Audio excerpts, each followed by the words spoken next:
Have you ever heard of someone so ahead of their time they were nicknamed the Sun Queen? Well, we're talking about a pioneer who saw the future of solar power decades before almost anyone else, and she dedicated her entire life to figuring out how to capture it.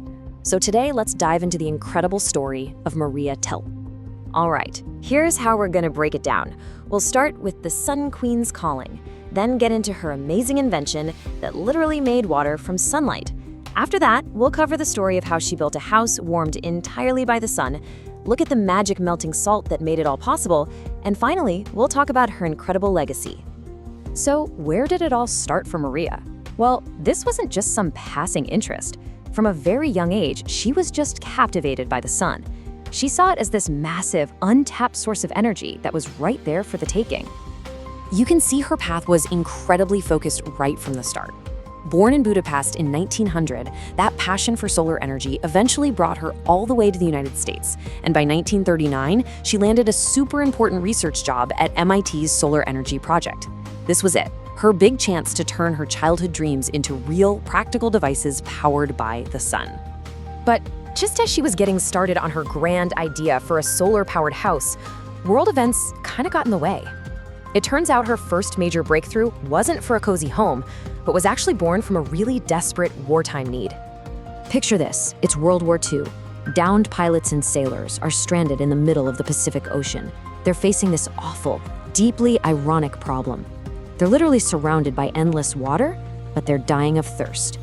I mean, we're talking about a true life or death situation here. Maria Telkes saw how urgent this was and knew she had to help. So she put her dream of a solar house on hold and focused all of her attention on solving this one critical problem. And her solution? It was absolutely brilliant in its simplicity. She created a device she called the Solar Still. It was small, it was light, and guess what? It needed zero fuel other than the sun itself. So how did this thing actually work? Well, the genius was that it just used a basic process from nature. The sun's heat would warm up the seawater inside, causing it to evaporate and leave all the salt behind. Then, that pure water vapor would hit a cool surface inside, condense back into liquid, and trickle down to be collected as perfectly fresh, drinkable water.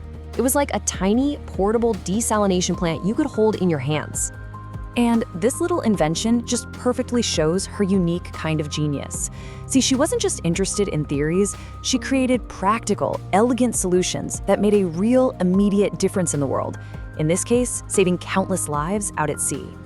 Okay, so with the war effort aided by her invention, Maria could finally get back to her original passion, figuring out how to heat an entire house using nothing but the power of the sun. You have to remember, at the time, home heating was a pretty dirty and expensive business. You had this huge furnace down in the basement that was just constantly hungry for coal or oil.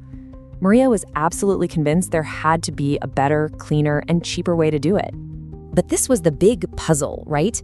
I mean, capturing the sun's heat is one thing, but how do you save it for later? How do you keep a house warm through the night or, during a week of gray, cloudy weather? The answer she came up with?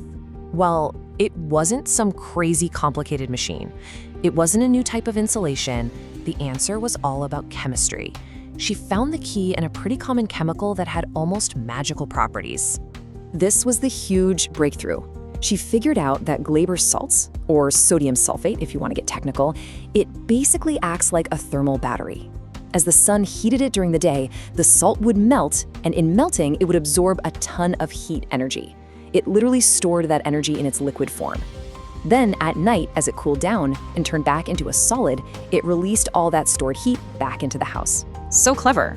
So this idea became the heart of the whole system for the Dover Sun House. They built it with these big, slanted glass windows to catch as much sun as possible. That sunlight would heat up the air trapped behind the glass, and then fans would blow that hot air into big bins filled with the Glaber salt. The salt would melt, storing up all that heat, and then at night, as it refroze, it would release that heat and keep the house warm. Now, you'd think with such an elegant solution, everyone would be on board, right? Well, not exactly. Her superiors at MIT were, let's just say, skeptical. But Maria wasn't deterred.